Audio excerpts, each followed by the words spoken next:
നമസ്കാരം. നമസ്കാരം. കുറെ ഗ്യാപ്പിന് ശേഷമാണ് കാണുന്നത്. ഒരു വലിയൊരു വിഷൻ, വലിയൊരു സംരംഭം, വലിയൊരു റെക്കോർഡിലേക്ക് കുതിക്കാനുള്ള പ്രിപ്പറേഷനിലാണ്.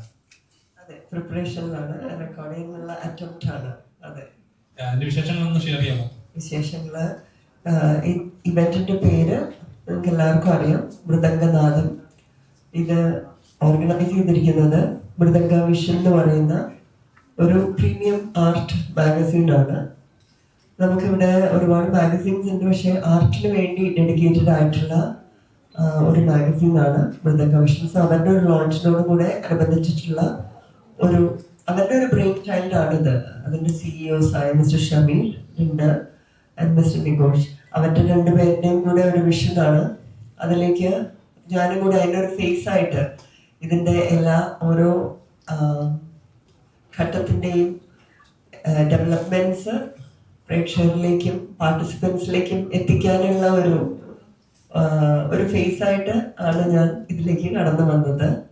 പിന്നീട് അതിൻ്റെ കോറിയോഗ്രാഫിയിലും കൂടെ ഞാൻ ഭാഗമാവുകയുണ്ടായി. നിങ്ങൾക്ക് എല്ലാവർക്കും അറിയാമല്ലോ അല്ലേ, കാരണം കൈതപ്പുറം തിരുമേനി എഴുതിയിട്ട് ദീപാങ്കുരൻ മ്യൂസിക് ചെയ്ത് നമ്മുടെ അനൂപ് ശങ്കർജി പാടിയിട്ടുള്ള ഒരു ഗാനത്തിനാണ്. അതാണ് ആക്ച്വലി ഇവന്റ്. ആ ഗാനത്തിന്റെ നൃത്ത ചുവടുകൾ 12,000 നർത്തകർ ഒന്നിച്ച് ഒരേ സമയം ഒരു 8.5 മിനിറ്റോളം ദൈർഘ്യമുള്ള ഒരു ഗാനത്തിന്റെ നൃത്താവിഷ്കരണമാണ് മൃദംഗനാഥം എന്ന് പറയുന്ന ഈ ഒരു ഇവന്റ്. ഇതിപ്പോ നമ്മള് ഗിന്നസ് റെക്കോർഡിന് വേണ്ടിയിട്ടുള്ള അറ്റംപ്റ്റ് ആണ്. ഒരേ സമയത്ത് ഇത്രയേറെ നർത്തകർ ഒരേ കലാരൂപമായ ഭരതനാട്യം അവതരിപ്പിക്കുന്നു, ഒരേ കോറിയോഗ്രാഫി അവതരിപ്പിക്കുന്നു എന്നുള്ളതാണ്. അതാണ് നമ്മൾ അറ്റംപ്റ്റ് ചെയ്യുന്നത്. അപ്പൊ അത് കേരളത്തിൽ നടക്കുന്നു എന്നുള്ളത് ഒരു സന്തോഷം. കേരളത്തിൽ നടക്കുന്നുവെങ്കിലും ഗ്ലോബലി ആളുകൾ, എല്ലാ രാജ്യങ്ങളിൽ നിന്നുമുള്ള പാർട്ടിസിപ്പൻസ് നമുക്കുണ്ട്. അമേരിക്കയിൽ നിന്നാണെങ്കിലും ഗൾഫ് രാജ്യങ്ങളിൽ നിന്നാണെങ്കിലും യൂറോപ്പിൽ നിന്നാണെങ്കിലും ഒക്കെ നമുക്ക് പാർട്ടിസിപ്പേഷൻ ഉണ്ട്. അതാണ് മറ്റൊരു പ്രത്യേകത. പിന്നെ ഏറ്റവും വലിയൊരു പ്രത്യേകത എന്ന് പറയുന്നത് നമ്മുടെ സംസ്കാരം നമ്മളെ പഠിപ്പിക്കുന്നത് ഗുരുവിൽ നിന്നുമുള്ള അറിവ് എന്നുള്ള ആ ഒരു ട്രഡീഷൻ കീപ്പ് ചെയ്തുകൊണ്ട് തന്നെ ഗുരുക്കന്മാർ വഴി മാത്രമാണ് ഇതിലേക്ക് ഒരു കലാകാരനോ കലാകാരിക്കോ എത്തിപ്പെടാൻ കഴിയുകയുള്ളൂ. ഒരു വെബ്സൈറ്റിൽ പോയി അവർക്ക് ഇൻഡിവിജ്വൽ രജിസ്ട്രേഷൻ സാധ്യമല്ല. അവർക്ക് അതിൽ രജിസ്റ്റേർഡ് ആയിട്ടുള്ള ഗുരുക്കന്മാരുണ്ട്. അത് അവർ വഴി അവരുടെ കീഴിൽ നിന്നും ഈ കോറിയോഗ്രാഫി അഭ്യസിച്ച് അവരുടെ മേൽനോട്ടത്തിൽ ഈ കോറിയോഗ്രാഫി പഠിച്ച് അന്ന് അവിടെ വന്ന് ഈ ഇവന്റിൽ പാർട്ടിസിപ്പേറ്റ് ചെയ്യുക എന്നുള്ളതാണ് ഓരോ നർത്തകരുടെയും റെസ്പോൺസിബിലിറ്റി. ഇതൊക്കെയാണ് നമുക്ക് ഇപ്പോൾ ഉള്ള ഡീറ്റെയിൽസ്. നമ്മളുടെ രജിസ്ട്രേഷൻസ് ഇപ്പോഴും ഓപ്പൺ ആണ്, എങ്കിലും കുറച്ചും കൂടെ ലിമിറ്റഡ് ആയിട്ടുള്ള സീറ്റ്സ് നമുക്കുണ്ട്. നമ്മൾ ഉദ്ദേശിച്ചത്ര തന്നെ രജിസ്ട്രേഷൻസ് നമുക്ക് വന്നിട്ടുണ്ട്. ലോകത്തിൻ്റെ എല്ലാ ഭാഗങ്ങളിലും നർത്തകരെ മൃദംഗനാഥത്തിനായിട്ട് തയ്യാറെടുത്തുകൊണ്ടിരിക്കുകയാണ്. അപ്പോൾ ഒരേ എനർജി പല ഭാഗങ്ങളിലായിട്ട് ഇങ്ങനെ റേഡിയേറ്റ് ചെയ്തുകൊണ്ടിരിക്കുകയാണ്. അതെല്ലാം കൂടെ 29-ാം തീയതി ഒത്തുചേരണം. ശരിക്കും ചെറിയൊരു കാര്യമല്ല അത്. 1-2 പേരോ അല്ലെങ്കിൽ ഇത് ചെയ്യാന്ന് പറഞ്ഞ ചെറിയൊരു കാര്യമല്ല. ശരിക്കും ഒരു ഇൻസ്പിറേഷൻ എന്തായിരുന്നു? ഇതിങ്ങനെ ചെയ്യണം എന്ന് തോന്നിയാലുള്ള ഒരു എലമെന്റ് എന്തായിരുന്നു? ഇത് അവിടെ നിന്നാണ്, ഇവരുടെ ഈ CEOs-ന്റെ ഒരു വിഷനാണിത്. ഞാനും അദ്ദേഹത്തോടൊന്ന് ചോദിക്കുകയുണ്ടായി എന്താണ് ഇതിനുള്ള ഇൻസ്പിറേഷൻ. അദ്ദേഹത്തിന്റെ മറുപടിയും ഇത് തന്നെയായിരുന്നു. ഇതൊരു നമ്മൾ ഈ കലാരൂപത്തിനും നമ്മുടെ സംസ്കാരത്തിനും നൽകുന്ന ഒരു ട്രിബ്യൂട്ടാണ്. അത് നമ്മുടെ സംസ്കാരം, നമ്മുടെ പരമ്പരാഗതമായിട്ടുള്ള വാല്യൂസ് എല്ലാം പകർന്നു നൽകുക എന്നുള്ള ഒരു റെസ്പോൺസിബിലിറ്റി ഇത് ഞാൻ മനസ്സിലാക്കിയതാണ്. ആ ഒരു റെസ്പോൺസിബിലിറ്റി നമുക്ക് എല്ലാവർക്കും ഉണ്ട്. അപ്പോൾ ഇത്തരം കാര്യങ്ങൾ, ഇത്തരം സംരംഭങ്ങൾ ഒരുക്കുമ്പോൾ നമ്മുടെ യുവതലമുറയ്ക്ക്, പ്രത്യേകിച്ച് ഇപ്പോൾ ഉള്ള സോഷ്യൽ മീഡിയ പ്രസൻസും എല്ലാം വഴി നമ്മുടെ യുവതലമുറയ്ക്ക് ഇതിലേക്ക് കൂടുതൽ ശ്രദ്ധ അതിലേക്ക് എത്തിക്കാൻ നമുക്ക് പറ്റുന്നുണ്ട്. അപ്പം നമ്മുടെ വാല്യൂസ് വിളിച്ചു കൊണ്ടുപോകാനായിട്ട് ഇപ്പോഴത്തെ ഏറ്റവും മോഡേൺ ടെക്നോളജി ഉപയോഗിക്കുവാൻ സാധിക്കുന്ന അതിൻ്റെ എല്ലാത്തിൻ്റെയും കൂടി ഒരു ബ്ലെൻഡായിട്ട് നല്ലൊരു ട്രിബ്യൂട്ട് ഭരതനാട്യം എന്നുള്ള കലാരൂപത്തിനും ഭാരതീയ സംസ്കാരത്തിനുമായിട്ടുള്ള ഒരു ട്രിബ്യൂട്ട്. അതുകൊണ്ടാണ് നമ്മൾ അതിനെ ആ ദിവസം വരെ നമ്മൾ അതിനെ അറ്റംപ്റ്റ് എന്ന് തന്നെ വിളിക്കുന്നുള്ളൂ. അന്നേ ദിവസമാണ് നമുക്ക് അതിനെ അറിയാൻ പറ്റുള്ളൂ എങ്ങനെയാണെന്നുള്ളത്. അതുവരെ ഇത് ഗിന്നസ് റെക്കോർഡ് അറ്റംപ്റ്റ് ആണ്. സോ അതാണ് ഒരു ട്രിബ്യൂട്ട് നൽകുക. പിന്നെ എന്നെ സംബന്ധിച്ച് പറഞ്ഞാൽ ഞാൻ ഇതിൻ്റെ ഒരു ഗ്രോത്ത് കാണുകയാണല്ലോ. എൻ്റെ സ്റ്റുഡൻസ് ആണെങ്കിലും അവർക്ക് ഇത് വളരെ വ്യത്യാസമാണല്ലോ, ഇത് നമുക്കിത് ഭരതനാട്യം നമ്മളൊരു ഭരതനാട്യം പ്രാക്ടീഷണർ അല്ലെങ്കിൽ നമുക്കിതിന് ഒരിക്കലും പങ്കെടുക്കാൻ സാധിക്കില്ല. 7 വയസ്സ് മുതൽ ഉള്ള കുട്ടികൾക്ക് പങ്കെടുക്കുവാൻ കഴിയും, പക്ഷെ ആ ഒരു ബേസ് ഇല്ലെങ്കിൽ കഴിയില്ല. അപ്പോഴും അങ്ങനെ ഒരു കലാരൂപം അഭ്യസിക്കണം എന്നുള്ളൊരു ചിന്ത ഒരു തലമുറയിലേക്ക് നമുക്ക് എത്തിക്കാൻ കഴിയുന്നു എന്നുള്ളതാണ് ഇതിന്റെ ഹൈലൈറ്റ് ആയിട്ട് ആസ് എ ഡാൻസ് പ്രാക്ടീഷണർ ഞാൻ കാണുന്നത്. സക്സസ്ഫുൾ ആവട്ടെ, അഭിമാനിക്കാൻ പറ്റുന്ന ഒരു കാര്യം മാറും. ദിവ്യ എന്ന് പറയുമ്പോൾ മലയാളി പ്രേക്ഷകർക്ക് എന്നും ഫേവറേറ്റ് ആയിട്ടുള്ള ആക്ട്രസ് തന്നെയാണ്. ചെയ്യുന്ന സിനിമകൾ കുറച്ച് ചെയ്തിട്ടുള്ളൂ, പക്ഷെ അത് എന്തെങ്കിലും എന്നും ടി വിയിൽ കാണുമ്പോഴും ഓർക്കുന്ന കഥാപാത്രങ്ങളാണ് ചെയ്തു വെച്ചിരിക്കുന്നത്. ഇതൊരു ബ്രേക്ക് എടുത്ത് തിരിച്ചു വരാനുള്ള ശ്രമം പിന്നീട് ഒരു ബ്രേക്ക് എടുത്ത് പോയാലോ തിരിച്ചു വരാനുള്ള ശ്രമം പിന്നീട് നടത്തിയിരുന്നു? ശ്രമം എന്ന് പറയുന്നത് കുറച്ച് ഇൻവിറ്റേഷൻസ് പോലെ, അതായത് സ്ക്രിപ്റ്റ്സ് വന്നിരുന്നു, പക്ഷെ ആക്റ്റീവായിട്ട് അത് പെർസ്യൂം ചെയ്യാൻ എനിക്ക് പറ്റിയിട്ടില്ല. ഒന്നില്ലെങ്കിൽ നമ്മുടെ അവിടുത്തെ റെസ്പോൺസിബിലിറ്റീസ്, പ്രയോറിറ്റീസ്, ഡ്യൂട്ടീസ്, അങ്ങനെ ഡേറ്റ്സ് മാച്ച് ആവാണ്ട് വരെ അങ്ങനത്തെ കുറച്ച് കാര്യങ്ങൾ കൊണ്ട് സാധിച്ചിട്ടില്ല. ആഗ്രഹത്തിന്റെ അല്ല, അതൊരു കമ്മിറ്റ്മെന്റ് ആണ്. ആ ഒരു കമ്മിറ്റ്മെന്റ് എപ്പോഴും സ്നേഹവും താല്പര്യവും ഒക്കെ ഉണ്ട്, പക്ഷെ ആ ഒരു കമ്മിറ്റ്മെന്റ് നമുക്ക് അന്നേ ആ സമയത്ത് നമുക്ക് നൽകാൻ കഴിയണമല്ലോ. അപ്പൊ അതിനുള്ള നേരത്തെ അതിന് സാധിച്ചില്ല, അതുകൊണ്ട് അത്രയേ ഉള്ളൂ. അപ്പം മാം ഇപ്പം മാം കൊടുത്തിരിക്കുന്ന ഈ സാരി എനിക്ക് തോന്നുന്നു അന്നത്തെ ഇവന്റിലേക്കുള്ള സാരിയാണ്. ഞങ്ങളൊന്ന് രസം ലോഞ്ചിങ്ങിനെ കണ്ടായിരുന്നു ഈ സാരി. അപ്പം അന്ന് പറഞ്ഞായിരുന്നു 12,000 പേർക്ക് ഒരേ സമയം ഈ സാരി കൊടുക്കുന്ന ഒരു ഭയങ്കര ശ്രമകരമായ കാര്യമാണ്. അപ്പം അതിന്റെ എങ്ങനെയായിരുന്നു, അവര് ഫുൾ റെഡി ആയോ സാരിന്റെ? നമ്മൾക്ക് എല്ലാ സാരീസും റെഡിയാണ്. നമ്മളത് ഓൾറെഡി ആളുകളിലേക്ക് രജിസ്റ്റർ ചെയ്ത പാർട്ടിസിപ്പൻസിന്റെ കയ്യിലേക്ക് സാരികളെ എത്തിച്ചുകൊണ്ടിരിക്കുകയാണ്. ഇതിപ്പോ കല്യാൺ സിൽക്സിന്റെ എന്താ പറയുക ഡിസൈനിങ്ങും അവർ കസ്റ്റമൈസ് ചെയ്തിട്ട് നമ്മുടെ മൃദംഗനാഥത്തിന്റെ ആ ലോഗോ വെച്ചിട്ടുള്ള ബ്ലൗസ് പീസും. സോ ഇത് തന്നെ ആയിരിക്കും. ഇതിപ്പോ റെഗുലർ ഡ്രേപ്പിലാണ് ഞാൻ ഉടുത്തിരിക്കുന്നത്, പക്ഷെ അന്ന് പ്രാക്ടീസ് സാരി ലുക്കിലായിരിക്കും എല്ലാ നർത്തകരും. അന്ന് തന്നെ ഒരു ഡാൻസറിനെ നിങ്ങൾ ലോഞ്ചിന് കണ്ടല്ലോ, ആ ഒരു ലുക്കിൽ, ഏകദേശം ആ ഒരു ലുക്കിലായിരിക്കും ഞാൻ ഉൾപ്പെടെയുള്ള എല്ലാ നർത്തകരെയും അന്ന് നിങ്ങൾ കാണുന്നത്. 12,000 ഡാൻസേഴ്സ് എന്ന് പറയുന്നത് പ്രൊഫഷണൽ ഡാൻസേഴ്സ് ആണോ, അല്ലെങ്കിൽ അതേപോലെ ഇത്രയും ആൾക്കാർക്ക് ഒരു പ്രാക്ടീസ് സെക്ഷൻ ഉണ്ടാവും, ഇത്ര ആളുകൾ ഉൾപ്പെട്ടിട്ടുള്ള ഡാൻസിന്റെ പ്രാക്ടീസ് സെക്ഷൻ ഉണ്ടാവും, അതോ അല്ലെങ്കിൽ അക്കാദമിക് എന്നുള്ള രീതിയിൽ ഒരുമിച്ച് അന്നേരമായിരിക്കും ഇത്ര ആളുകൾ ഡാൻസ് ചെയ്യും? പ്രാക്ടീസ് സെഷൻസ് ഒറ്റയടിക്ക് എല്ലാവർക്കും കൂടിയല്ല, ചെറിയ ചെറിയ ഗ്രൂപ്പ്സ് ആയിട്ടുള്ള പ്രാക്ടീസ് സെഷൻസ് ആണ് ഈ ടീച്ചേഴ്സ് ഞാൻ പറഞ്ഞ പോലെ നമ്മൾ ഏൽപ്പിച്ചിരിക്കുന്ന ഈ ഗുരുക്കന്മാരാണ് പ്രാക്ടീസ് സെഷൻസ് ഷെഡ്യൂൾ ചെയ്യുന്നത്. അത് അവരുടെ കീഴിലുള്ള അവരുടെ അടിയിൽ രജിസ്റ്റേർഡ് ആയിട്ടുള്ള പാർട്ടിസിപ്പൻസുമായിട്ട് അവർ കോർഡിനേറ്റ് ചെയ്ത് അവരാണ് ക്രിയേറ്റ് ചെയ്യുന്നത്.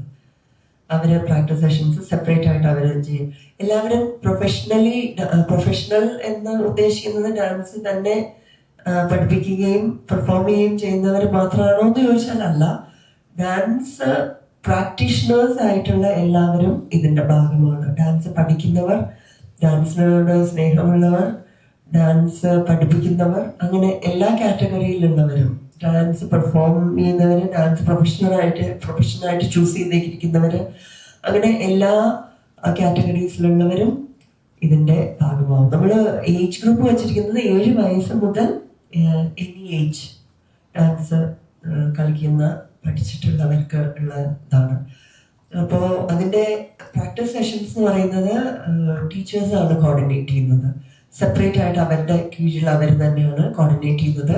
അന്നേ ദിവസം നമുക്ക് 50 പേർക്ക് ഒരു മോണിറ്റർ എന്നുള്ള രീതിയിൽ നമ്മൾ അറേഞ്ച് ചെയ്തിട്ടുണ്ട്.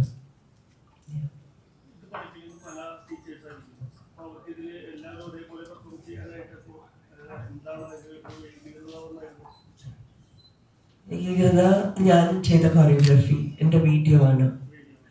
അപ്പൊ ഇവിടുന്ന് സംഗീതം ചെയ്തിട്ട് എനിക്ക് അവിടെ അമേരിക്കയിലേക്ക് അയച്ചു തന്നു. അമേരിക്കയിൽ ഞാനത് കൊറിയോഗ്രാഫി ചെയ്ത് അതിൻ്റെ വീഡിയോ എടുത്ത് മൃദംഗ മിഷന് എത്തിച്ചു കൊടുത്തു. രജിസ്റ്റർ ചെയ്യുന്ന പാർട്ടിസിപ്പൻസിനെല്ലാവർക്കും ഈ വീഡിയോസ് കിട്ടും. ഈ ടീച്ചേഴ്സിന്റെ കയ്യിൽ ഈ വീഡിയോസ് ഉണ്ട്. സോ ആ വീഡിയോ ആണ് ഒരു കോമൺ ഫാക്ടർ എല്ലാ ഡാൻസറിനും. സോ അതിലെ കോറിയോഗ്രാഫീസ് എക്സാക്ട്ലി ആണ് ഇവര് മനഃപ്പാഠമാക്കി പഠിച്ചുകൊണ്ട് വരുന്നത്. നമ്മള് ബേസിക് ആയിട്ട് ആ വീഡിയോയിൽ ഒരു സ്റ്റൈൽ മെയിൻറ്റെയിൻ ചെയ്തിട്ടുണ്ട്. സോ പല സ്റ്റൈൽ എന്ന് പറഞ്ഞാലും നമ്മൾക്ക് നമ്മുടെ ഫോണ്ടുകൾ പലതാണെങ്കിലും ലെറ്റേഴ്സ് സെയിം ആണല്ലോ. അതുപോലെ തന്നെയാണ് ഇതും. നമ്മള് ബേസിക് ആയിട്ടുള്ള ചെയ്യുന്ന രീതികൾ സെയിം ആണ്. കുറച്ച് ഇപ്പോൾ കണ്ണിന്റെ ചലനങ്ങൾക്കോ ശരീരത്തിന്റെ വളയുന്ന രീതിക്കൊക്കെ മാറ്റങ്ങൾ വരുന്നുള്ളൂ. അല്ലാണ്ട് വളരെ നമ്മൾ കണ്ടാൽ ഇതുമാത്രം അറിയാത്ത രീതിയിലുള്ള വ്യത്യാസങ്ങളല്ല. ഭരതനാട്യം ബാണി എന്നാണ് അതിന് പറയുക. അപ്പൊ ആ ബാണികൾക്ക് അങ്ങനെ ഒരു ഭയങ്കര വ്യത്യസ്തതയില്ല.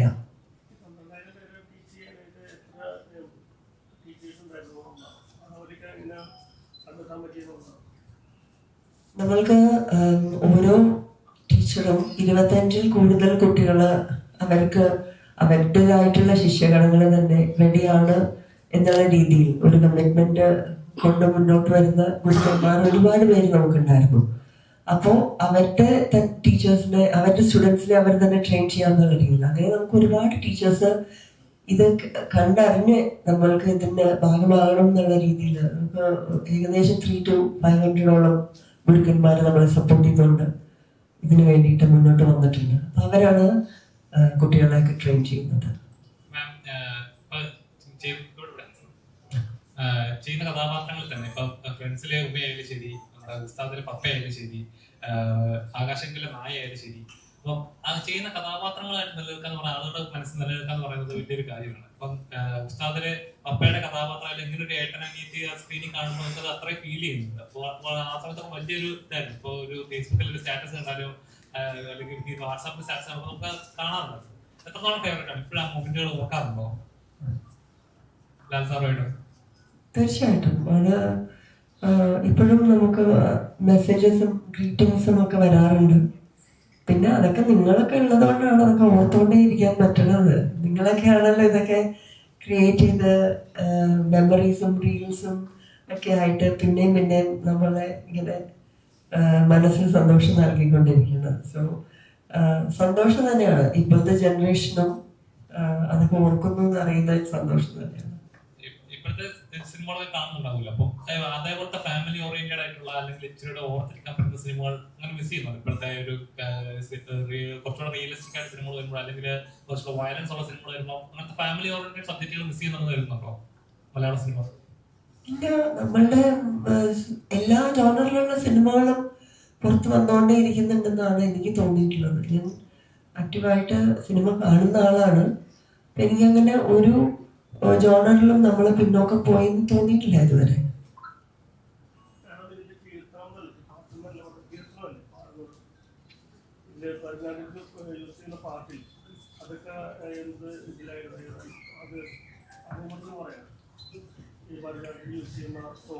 ഭരതനാട്യത്തിന് യൂസ് ചെയ്യുന്ന ഇതിന്റെ ഗാനമാണോ? ഇതിന്റെ ഗാനം നമ്മൾ ഇതിനായിട്ട് എഴുതിച്ചതാണ്. കൈതപ്രങ്ങളാണ് എഴുതിയിരിക്കുന്നത്. അദ്ദേഹം എഴുതി മൃദംഗനാഥം എന്നുള്ള പേരിന് അനുയോജ്യമായിട്ടുള്ള രീതിയിൽ ഭഗവാൻ പരമശിവന്റെ നൃത്തത്തിനെ വർണ്ണിക്കുകയും അതിലുപയോഗിക്കുന്ന വാദ്യോപകരണങ്ങളെയും സംഗീതത്തെയും അത് ഭൂമിയിൽ ഉണ്ടാക്കുന്ന ചലനത്തിനെയും ഒക്കെ പ്രകീർത്തിച്ചുകൊണ്ടുള്ള ഒരു ഗാനമാണ് കൈതപ്രങ്ങൾ എഴുതിയിരിക്കുന്നത്. അതിനാണ് നമ്മൾ നൃത്തം ചെയ്യുന്നത്. ആ നമ്പറിലേക്ക് എന്തുകൊണ്ട് എത്തി? അതിനെന്തെങ്കിലും പ്രത്യേകത ഉണ്ടോ? അതിനെ കുറിച്ച് അന്ന് അദ്ദേഹം എന്തോ പറഞ്ഞിരുന്നു അല്ലെ? ശ്രീനെ കുറിച്ച് എന്തോ പറഞ്ഞിരുന്നു.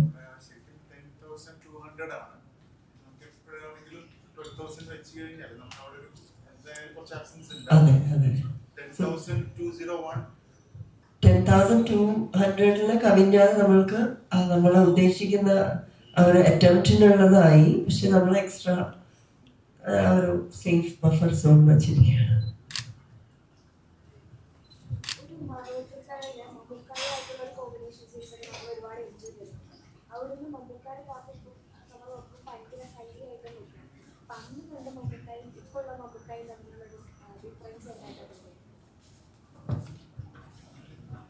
എന്താണ് മൈറ്റി എന്നുള്ള വേർഡിന്റെ വേറെ മൈറ്റിയസ്റ്റ് ഉണ്ടോ എന്ന് എനിക്കറിയില്ല. അത് തന്നെയാണ്, അത് കിടിലം കിടിലോ കിടിലം എന്നൊക്കെ പറയുന്ന പോലെയാണ്. അത് വർണ്ണിക്കാനൊന്നും വേർഡ്സ് ഇല്ല നമുക്ക്. ഔട്ട് ഓഫ് ദ വേൾഡ് ആണ്.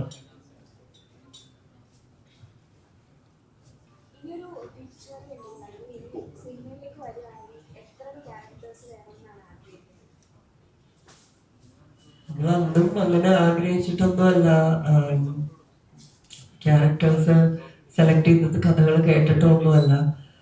ഡയറക്ടേഴ്സിന്റെ മനസ്സിൽ തെളിഞ്ഞ സ്ക്രിപ്റ്റില് നമ്മളുടെ മുഖം വന്നതുകൊണ്ട് അത്രയൊക്കെ ബ്യൂട്ടിഫുൾ ആയിട്ടുള്ള സിനിമകളുടെ ഭാഗമായി. സോ അപ്പോൾ അതെല്ലാം കംപ്ലീറ്റ്ലി സ്ക്രിപ്റ്റിനും ഡയറക്ടേഴ്സിനും അവിടേക്കും വിട്ടുകൊടുത്തിരിക്കുകയാണ്. അങ്ങനെ പെർട്ടിക്കുലർ ഒന്നുമല്ല. ഇനിയൊരു അവസരം വരുവാണെങ്കിൽ ആരോട് അഭിനയിക്കാനാണ് കൂടുതൽ, മോഹൻലാലാണോ മമ്മൂട്ടിയാണോ? അങ്ങനെയൊന്നുമില്ല. നമ്മൾ അങ്ങനെയൊന്നും ചിന്തിക്കുന്നില്ലല്ലോ. ഇതിലിപ്പോ സിനിമ എന്ന് പറയുന്നത് ഒരു മീഡിയം അല്ലേ, അതില് സിനിമയല്ലേ കിങ്. സിനിമ തീരുമാനിക്കണം. എന്തായാലും സക്സസ്ഫുൾ ആവട്ടെ, നല്ലൊരു അറ്റംപ്റ്റ്. ഈ അറ്റംപ്റ്റ് വളരെ സക്സസ്ഫുൾ, കേരളത്തിൽ അഭിമാനിക്കാൻ പറ്റുന്ന ലെവലിലൊരു അച്ചീവ്മെന്റ് ആയി മാറട്ടെ, വലിയൊരു റെക്കോർഡായി മാറട്ടെ. ഇത് എന്റെ കുറച്ച് സ്റ്റുഡൻസ് വരുന്നുണ്ട്. അവര് ക്രിസ്മസ് കഴിയുമ്പോൾ ഇവിടെ എത്തും. അപ്പോ അവരും ഇതിന്റെ ഭാഗമാകുന്നുണ്ട്. എനിക്കറിയാവുന്ന എന്റെ സ്റ്റുഡൻസ് വരുന്നുണ്ട്. പക്ഷെ അത് ഹ്യൂസ്റ്റൺ എന്ന് പറഞ്ഞു ഞാൻ ജീവിക്കുന്ന ആ സിറ്റിയിൽ നിന്നാണ്. പക്ഷെ അത് കൂടാണ്ട് പല സ്റ്റേറ്റ്സിൽ നിന്നും വരുന്നുണ്ട്. അമേരിക്കയിൽ നിന്ന് തന്നെ ഒരുപാട് രജിസ്ട്രേഷൻസ് ഉണ്ട് നമുക്ക്. ഗൾഫ് രാജ്യങ്ങളിലൊന്നും ഉണ്ട്, യൂറോപ്പിൽ നിന്നുണ്ട് എന്ന് എനിക്കറിയാം. ബാക്കി ഒരുപാട് സ്ഥലങ്ങളിൽ നിന്നുണ്ട്, ഗ്ലോബലി ഉണ്ട്. കാരണം നമ്മൾ ആ വഴിയിൽ നമ്മൾ ഓൺലൈൻ ലേണിംഗ് പോസിബിലിറ്റി അവർക്ക് കൊടുത്തിട്ടുണ്ട്. പക്ഷേ with the supervision of certified teachers. അപ്പം അതും കൂടെ അങ്ങനെ രണ്ട് രീതിയിലും നമ്മൾ ഫെസിലിറ്റേറ്റ് ചെയ്തിട്ടുണ്ട് അവർക്ക്.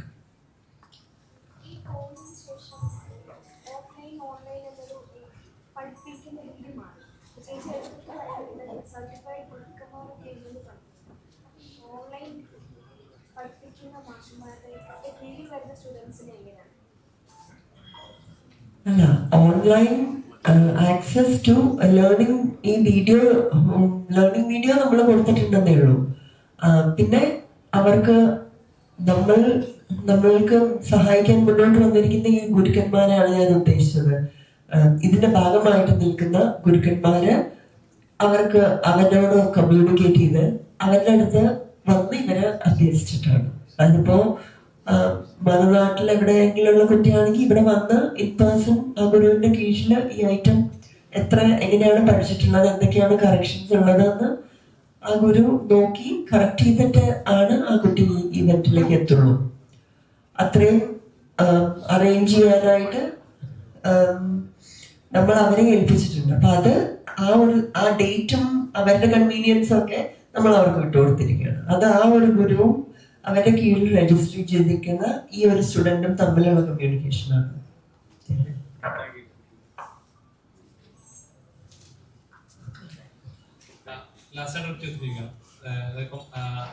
ചില നല്ല സിനിമകൾ നമ്മൾ തിയേറ്ററിൽ കണ്ട് വിജയിച്ച് വാവും തോന്നുന്ന സിനിമകളിൽ രണ്ടാം ഭാഗം വരുമ്പോൾ നമുക്ക് ഒരുപാട് എക്സ്പെക്ടേഷൻ ഉണ്ടാവും. ചിലപ്പോൾ അത് ആ റിസൾട്ട് കിട്ടിയെന്ന് വരത്തില്ല. അതേപോലെ ഒരുപാട് എക്സ്പെക്ട് ചെയ്ത സിനിമയാണ് ആകാശം കറ്റു. കണ്ടായിരുന്നു ആകാശം മണ്ണ് കണ്ടിന്റെ ആ ഒരു ഒരുപാട് നെഗറ്റീവ് ആയി പോയി ആകാശം കറ്റു പറഞ്ഞപ്പോ ഉണ്ടാക്കി വെച്ച ആ ഒരു ഇമേജ് അല്ലെങ്കിൽ ആ ഒരു തട്ട് ഇറങ്ങിയ പോലെ ഫീൽ ചെയ്തായിരുന്നു. അങ്ങനെ കണ്ട് ഫീൽ ചെയ്തായിരുന്നു. അങ്ങനെ എനിക്ക് ഫീൽ ചെയ്തില്ല. ചിലവർക്ക് പോസിറ്റീവായിട്ടുള്ള റെസ്പോൺസസ് ഉണ്ടായിരുന്നു എന്ന് തന്നെയാണ് ഞാൻ അറിഞ്ഞത്. അങ്ങനെ വലിയ രീതിയിൽ ഞാൻ ജഡ്ജ് ചെയ്യാറൊന്നുമില്ല. പ്രത്യേകിച്ച് നമ്മളും കൂടെ ഭാഗമായിട്ട് നിൽക്കുന്ന ഒരു കാര്യമാകുമ്പോൾ അങ്ങനെ നമ്മള് അതെന്താന്ന് വെച്ചാൽ ഇത്രയും വർഷങ്ങൾക്ക് ശേഷം ഒരു രണ്ടാം ഭാഗം വരുമ്പോൾ പലരുടെയും മനസ്സിൽ പല രീതിയിലുള്ള ഇതായിരിക്കും. അപ്പൊ അതിന്റെ ഒക്കെ ഭാഗമായിട്ടാണെന്ന് തോന്നുന്നു. എല്ലാത്തിനും നമുക്ക് പോസിറ്റീവും നെഗറ്റീവും ഉണ്ടല്ലോ. സോ അത് ഓരോരുത്തരുടെ ഒപ്പീനിയൻ ആണ്. ഐ തിങ്ക് എന്തായാലും നന്നായി വരട്ടെ. സുന്ദരമായി മാറട്ടെ. Thank you so much. നിങ്ങളൊക്കെ എല്ലാവരും കണ്ടിന്യൂസ് ആയിട്ട് ഈ ഇവന്റിന് ഒരുപാട് സപ്പോർട്ട് തരുന്നുണ്ട്. ആൻഡ് ജനങ്ങളിലേക്ക് ഇത് എത്തിക്കാൻ വേണ്ടിയിട്ട് നിങ്ങൾ വഴി തന്നെയാണ്. നിങ്ങളുടെ ഒരു പ്രസൻസും ആ ഒരു ബ്രിഡ്ജ്, നിങ്ങളാണ് ഒരു പാലമായിട്ട് നിൽക്കുന്നത്. നമ്മളും ഇത് ജനങ്ങളിലേക്ക് എത്തിക്കാൻ ഇത് വലിയൊരു കാര്യമാണ്. നമ്മൾക്ക് ഇത് കേരളത്തിൽ നടത്താൻ കഴിയുക എന്നുള്ളത് വലിയൊരു കാര്യമാണ്. അപ്പോൾ അത് നിങ്ങളുടെയൊക്കെ സപ്പോർട്ട് എന്തുകൊണ്ട് മാത്രമാണ് ഇത്രയും സുഗമമായിട്ട് നമുക്കിത് നമ്മളുടെ ഒരു ഡ്രീമിലേക്ക് നമുക്ക് നടന്നെടുക്കാൻ കഴിയുന്നത്. അപ്പൊ തുടർന്നും സ്നേഹവും സപ്പോർട്ടും ഒക്കെ കണ്ടിന്യൂസ് ആയിട്ട് ഉണ്ടാവണം. And thank you so much.